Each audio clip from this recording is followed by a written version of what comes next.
Hi loves. Let me turn on my comments. Hold on one second. There we go. Okay, let's hope some people hop on.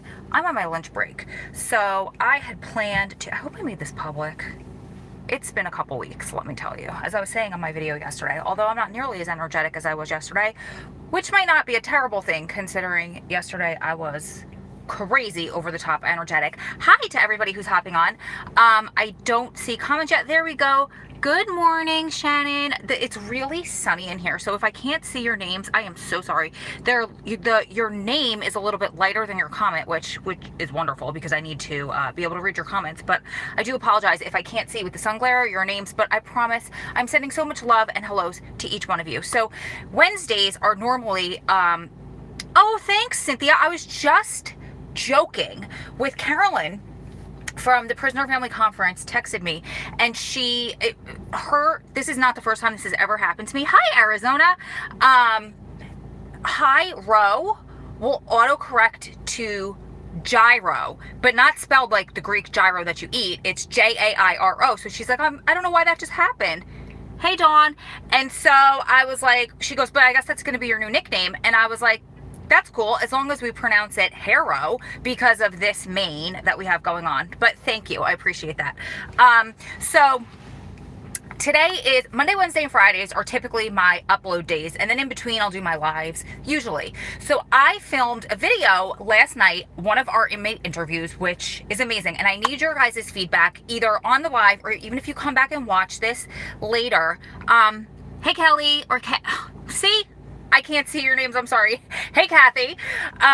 So I need your feedback in the comments below, whether you're live now or if you come back and watch this on the replay. Are you enjoying the Second Chance Act interviews?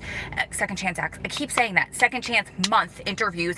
And do you feel like they might be too long? So the one that I filmed last night was a little over an hour. I haven't edited yet, and we'll get back to that in a second. But do you feel like an hour is too long? Would you guys prefer, it says video not available with a black screen. Oh no, is anybody else having that problem? Hey, Ray Ray. Hey, Jennifer. Is anybody else having the same problem as Ray Ray?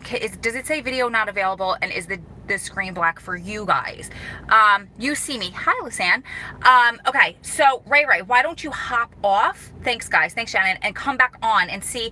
I've been having problems with my internet and with also YouTube lately. So maybe it's just a glitch on your end, and hopefully it's resolved if you just come off and then come back. So anyway, I'm just wondering, is an hour too long of a chunk of time to sit and watch one video? Would you prefer me to break them up into a couple of separate videos where if I have the same person on for maybe an hour, oh hey sweetheart, for maybe an hour, I break them up into 3 20-minute videos. Would that be better for you guys?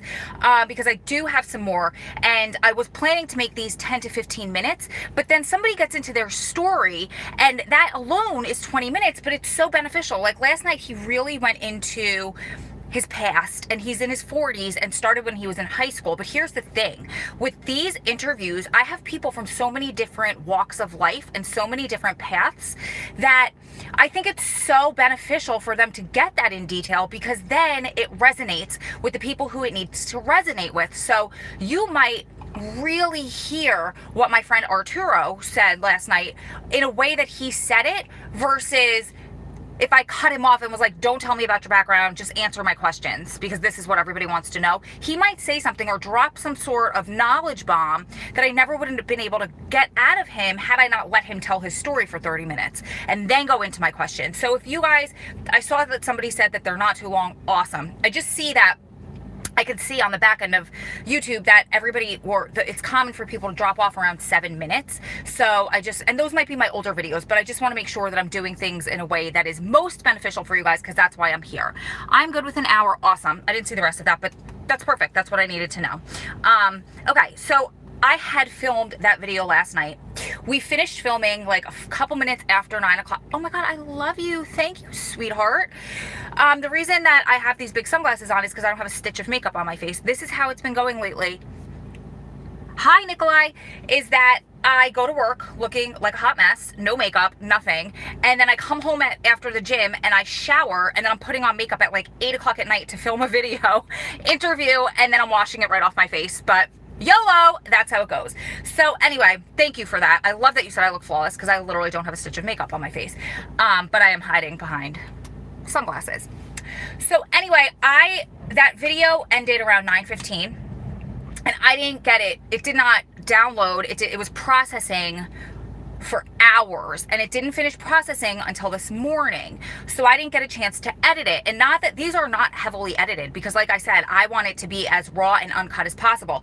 But during the interview, we planned our next call, which was just kind of back and forth with our calendars and our schedules, and it was being recorded. So I just want to chop that out of there because that's time that you guys don't need to be sitting there listening to us talking about, oh, Tuesday works better for me, or maybe Wednesday, maybe 9 o'clock, you know? So I'm doing it right now on a video, which is hysterical, but you don't need to see that on that one, especially an hour-long video. Point is, Wednesdays are usually my upload day, and you're not getting a video today unless I could get that edited and uploaded, so I flipped. I'm going to do a live today, answer a question, and then you guys will probably see that interview tomorrow, as long as everything goes well.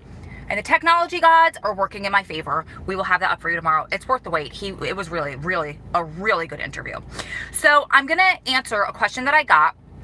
Loving that you guys send all of these questions to the inbox. It's strongprisonwives@gmail.com if you have a question, or if you have an idea, if you want me to interview on a video, or if you know somebody who has served time and is making the best of their second chance. I'm really focusing on that in April. But somebody asked me like, oh, can I do that? But I'm not going to be available in April. I've been traveling, or this person I want you to interview has been traveling. It's actually one of our volunteers is going to do the interview because she knows him personally from their youth. Very cool story, very famous story. But that's fine. They don't all have to be in April, but I'm just highlighting them for this month. So anyway, the question is, hey, my name is M and I need some advice. My boyfriend and I have been in a relationship going on 3 years. It's been rough. We fight constantly, but have our, I think this says, but we have our amazing days. Then they change with the flip of a coin. Sorry, he's been incarcerated for 5 out of the 3 we've been together. We met before he was in, hung out, and talked more. He's in for 9 years total for sleeping with an underage girl, which said she was old enough. The first 7 months we started talking again. While he's in, we just wrote letters, and I mean, wasn't working, so I had time to sit down and write. Then he set up the account for the phone, and that's where I stopped writing. And recently I have tried writing him, and I get don't bother writing. So she tries to write to him and he responds, don't bother writing. I've told him we talk every day. I told him we talk every day about life. Sorry guys, in the future I'll edit these just to make it more understandable for you guys, because autocorrect and all of that stuff, sometimes it's hard to read through these, and I apologize. I know I've said that before, but I didn't have time with this one because it was just on the fly. So he tells me I don't know how to be in a relationship in general. First off, this is my first prison relationship. I don't know how to do all this and not feel stress, and he's one of the guys who F's everything, but most the times I don't know what to say. So my question is, how can I stop the arguing, and how can I understand what he's going through if he can't talk about it? Also, I wish I found you like 3 years ago. Maybe I would have good support and understanding of everything. Also, he keeps saying he loves me and always will, but he told me tonight that if I don't figure my stuff out, then we can't be together, so my heart is a little hurt because I thought I was doing everything right. Also, is it normal for inmates to want pen pals that are other women? Thank you for the time. I hope you can understand what I'm trying to say. And then she signed her name. Okay, so there were a couple of lines that I skipped just from looking up, kind of elaborating, but basically he's telling her, don't write to me, I'm not going to write back. I love you, but it's on you. I love you, but you need to get yourself together, and don't bother writing because I'm not going to write back. Honey, I mean this with all due respect. I mean this as a big sister. There are things that we want to control because we see the potential that we want people to live up to. We want them to live to the potential that we want for them. However, they're not living to that. And the problem is, he is telling you flat out, I don't want to write to you. I don't write right now. I don't have the capacity to nurture this relationship. So I think that he's telling you, he's I don't want to say just not that into you. I used that phrase for the title of this video because it's a movie that one of my friends recently said. I was telling her a story about one of my friends who's in a prison relationship, and he wasn't calling her, and she was like, there's a movie, it's called Just Not That Into You, tell him to watch it. Like, in other words, tell her to watch it. Like, don't waste your time.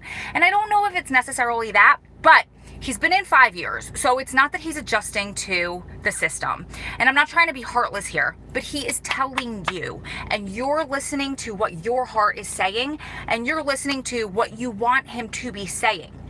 Not only do I see this in relationships, I see this a lot in legal stuff from people on the inside and from people, honestly, on the outside. Ray, I love you. Thank you so much, sweetheart, for that $10. You are my heart girl. I love you.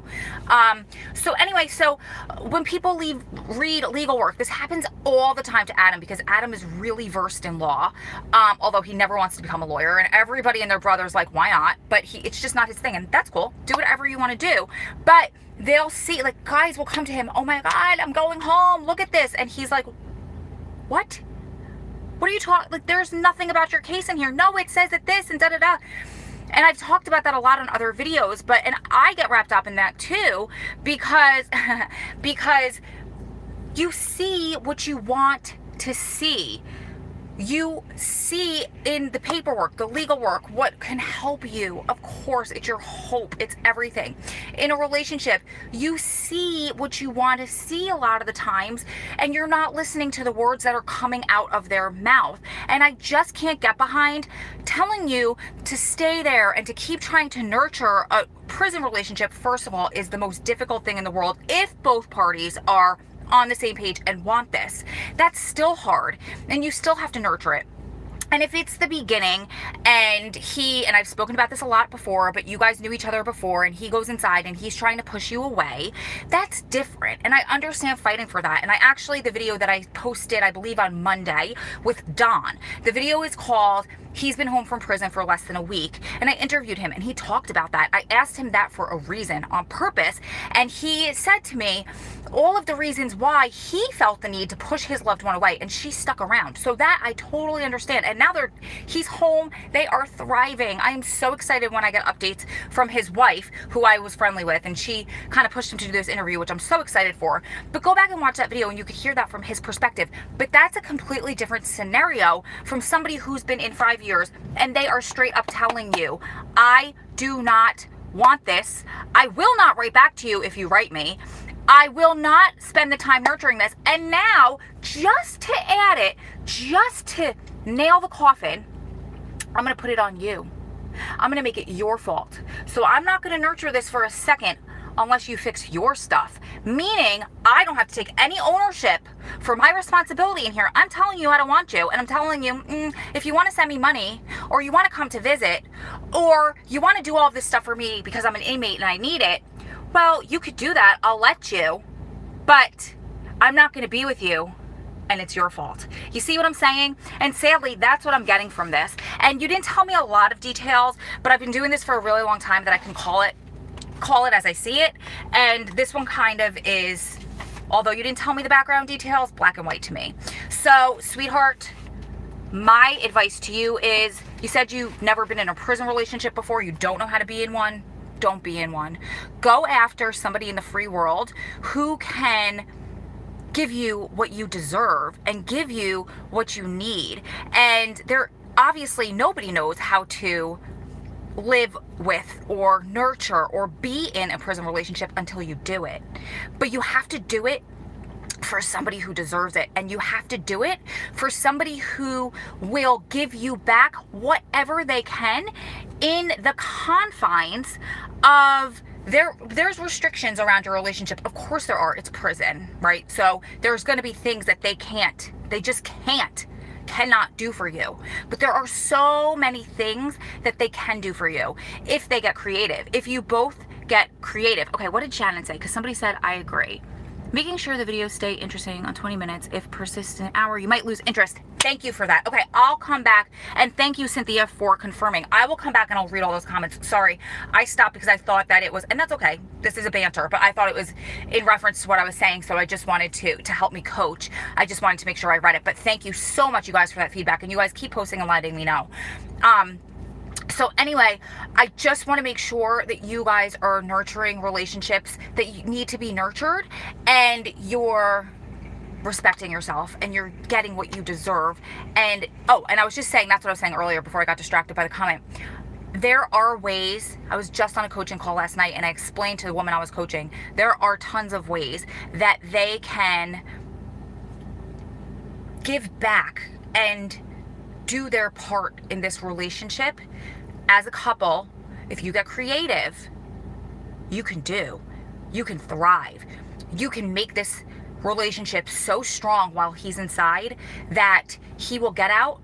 You guys will be so close and so tight that you can live your happily ever after, and the best version of your life that you've dreamt for you this whole entire time that he's gone. You can use this time as a blessing to get there. But if he's and I could talk about that, you guys. If you want me to make a video about how Adam and I have done that, I will be happy to. Just let me know in the comments, because I always need to know if I'm doing what you guys want and need. But the main takeaway is, only do it for somebody who deserves that much time and energy of yours, and never do it for somebody who is flat out telling you, I don't want it. I don't want it. Okay, he's using her. She needs to move on. Oh, that's Shannon's comment. Got it. I tend to agree in this situation, and I'm so sorry. And I know you're a loyal subscriber and follower because you said that, and I would love for you to stick around. But I would love to see you move on with your life and really get to a point where you're nurturing your own self and you're not willing to waste time and stick around and invest so much of yourself to somebody who is flat out telling you he doesn't want it.